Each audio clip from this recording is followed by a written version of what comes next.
Aceptémoslo, estamos obsesionados con la juventud. Desde los artistas que se operan cada vez más para ocultar sus arrugas, hasta las grandes empresas farmacéuticas que juran haber encontrado el último elixir de la vida, la juventud es un tema que obsesiona, y hacemos cualquier cosa para retrasar el paso del tiempo.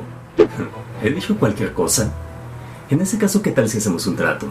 ¿Qué tal si te ofrezco la eterna juventud a cambio de tu alma? Acompáñame en este viaje para descubrir el lado más bello, seductor y perverso del ser humano, analizando el retrato de Dorian Gray. Y bienvenido a Proyecto Alazor Books.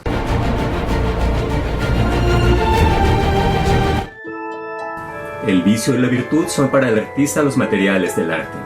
Con esta sentencia, Oscar Wilde nos adelanta en el prefacio de su libro que el arte en sí mismo no es moral o inmoral, sino que refleja la esencia del ser humano, desde sus más grandes proezas hasta los abismos más oscuros de su alma. Sin embargo, ¿qué sucede cuando la vida pretende imitar al arte?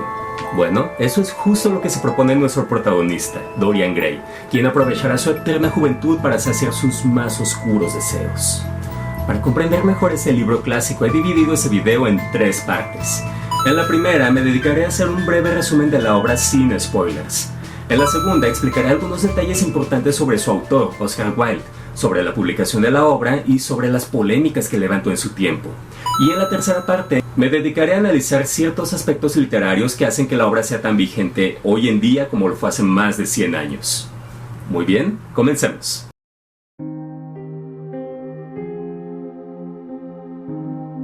Estamos en Inglaterra a finales del siglo XIX, en el taller de un pintor que está a punto de terminar su obra maestra. El artista es Basil Hallward, quien platica con su amigo Lord Henry Wotton, un cínico y despreocupado hombre de alta sociedad, sobre su último lienzo. Henry destaca la belleza no solo del método utilizado por su amigo, sino también la belleza del modelo que posó para el retrato. A Basil le cuesta trabajo confesar quién es el chico del cuadro, pero finalmente dice su nombre: Dorian Gray. Así pues, Henry se siente motivado por conocerlo, aunque Basil tenga un mal presentimiento por ello. Por la forma como Basil se expresa de Dorian, parece que no solo lo estima como un amigo, sino como un objeto artístico viviente, como un ideal puro de la belleza. Por esa razón, cree que Henry podría contaminar con su cinismo al chico. No obstante, ¿quién es Dorian Gray en realidad? Solamente un joven que acaba de pasar la mayoría de edad, un admirador de la belleza y un despreocupado de la vida. Al menos hasta que conoce a Henry. Él lo incita a un mundo de tentaciones, explicándole que la vida solo es bella mientras se es joven, y que una belleza como la suya le pondría el mundo a sus pies.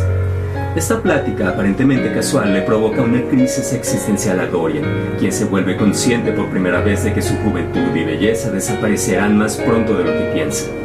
Con estas ideas en mente, le confiesa a Basil y a Henry su deseo por permanecer joven para siempre a cualquier costo y de dedicar su vida por completo al placer. Dorian anhela hacer de su vida una obra de arte, experimentarlo todo, probarlo todo y dejarse llevar por todos los placeres imaginables. Sin embargo, el despertar de sus deseos más ocultos parece desaparecer cuando conoce a Sybil Vane, la actriz principal de un teatro de mala muerte. La joven lo deslumbra con su belleza y con el poder de su actuación. Dorian cree que ha encontrado a otra persona que hace de su vida una obra de arte, y en un acto impulsivo le pide a Sybil que se casen. A pesar del poco tiempo que tienen de conocerse, la chica acepta.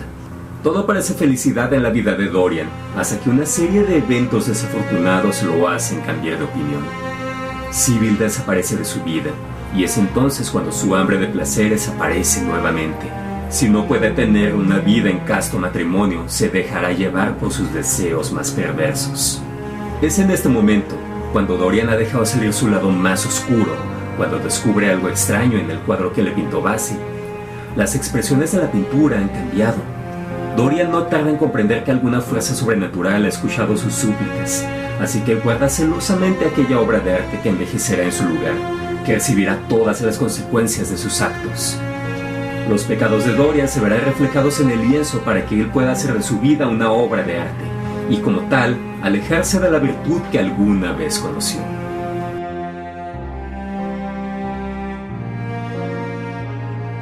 Tanto críticos como lectores reconocemos a la grandeza y la importancia de una obra como lo es el retrato de Dorian Gray.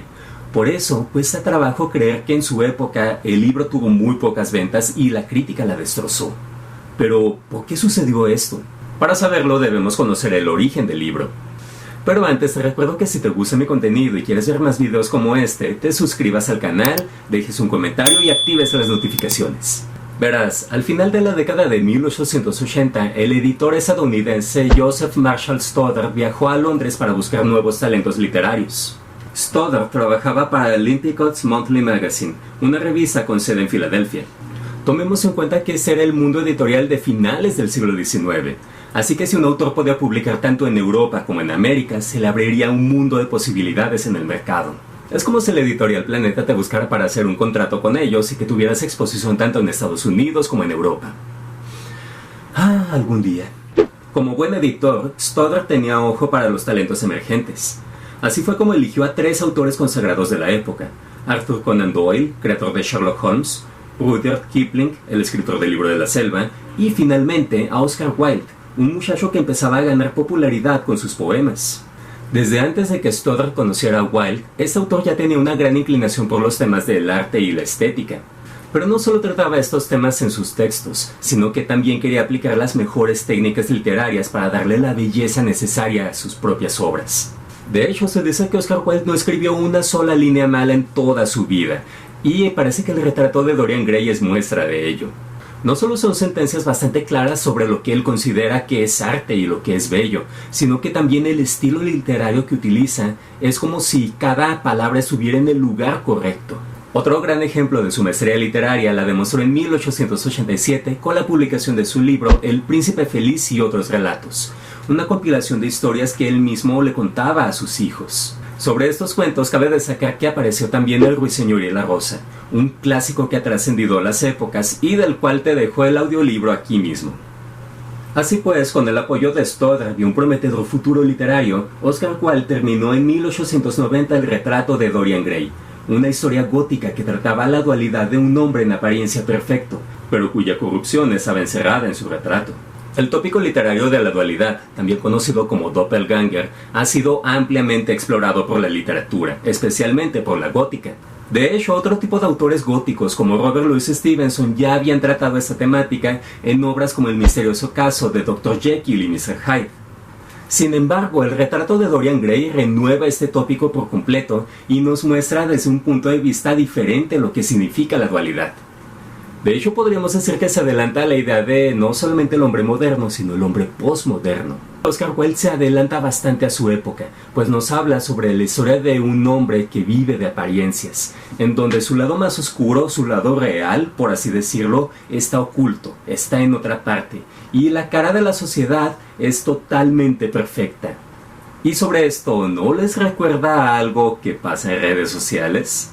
¿Acaso la mayoría de las personas no muestran solamente su mejor faceta en internet, ocultando todo lo demás? Es por esa razón que el retrato de Dorian Gray se siente tan actual hoy en día, porque es justo lo que estamos viviendo. Además, Wilde utiliza este libro como pretexto para seguir explorando más sobre los temas de la estética y la belleza, completamente alejados de la moralidad, y de hecho es por esto mismo por lo que tuvo problemas con la censura. Al momento de publicarse, el retrato de Dorian Gray fue mal interpretado ampliamente por los críticos de la época, quienes tacharon la novela de inmoral y de perversa. La idea de tener a un protagonista que se desviaba de la moral inglesa para vivir entregado a placeres de todo tipo escandalizó a los sectores más conservadores. A Wilde, por ejemplo, se le acusó también de ser un incitador de la inmoralidad, a tal grado de que tuvo que defenderse públicamente. En respuesta a las críticas tan negativas de la obra, él escribió lo siguiente: sí, hay una terrible moral en Dorian Gray, una moral que la lascivia no es capaz de encontrar, pero que será revelada a aquellos cuyas mentes estén sanas. ¿Eso es un error artístico? Me temo que sí, el único error que tiene el libro. No, hombre, Oscar Wilde, basado. En otra respuesta a sus contrincantes escribió esto: cuando concebí la idea de un hombre joven que vendía su alma a cambio de eterna juventud, una idea vieja en la historia de la literatura, pero a la que le di una nueva forma, sentí, desde un punto de vista estético, que sería difícil mantener a la moral en segundo lugar. Incluso ahora no me siento muy seguro de que pueda hacerlo. Con esas palabras, Oscar Wilde justificaba el tratamiento de la moral en su libro. Asimismo, justificaba la inmoralidad de Dorian Gray y la amoralidad de Henry Wotton desde el punto de vista artístico.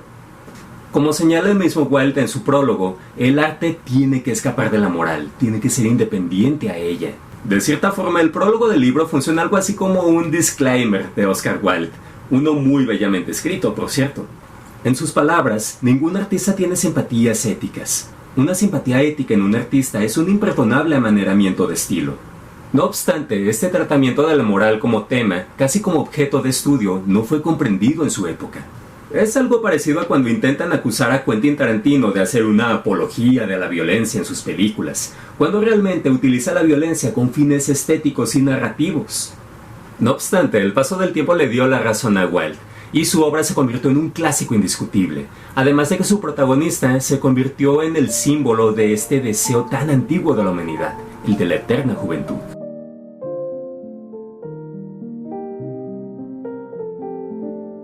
En el libro se menciona que Dorian Gray sucumbe a sus deseos cuando se entera de que tiene esta juventud eterna, pero ¿exactamente a qué deseos nos referimos?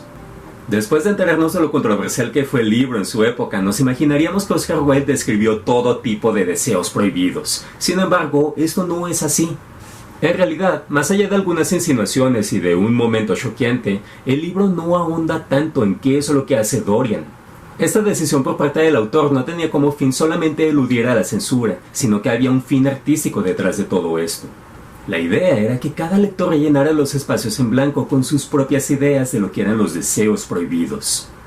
De esta manera el lector se vuelve partícipe de la historia y además confronta sus propios deseos, su lado más escondido dentro de sí mismo.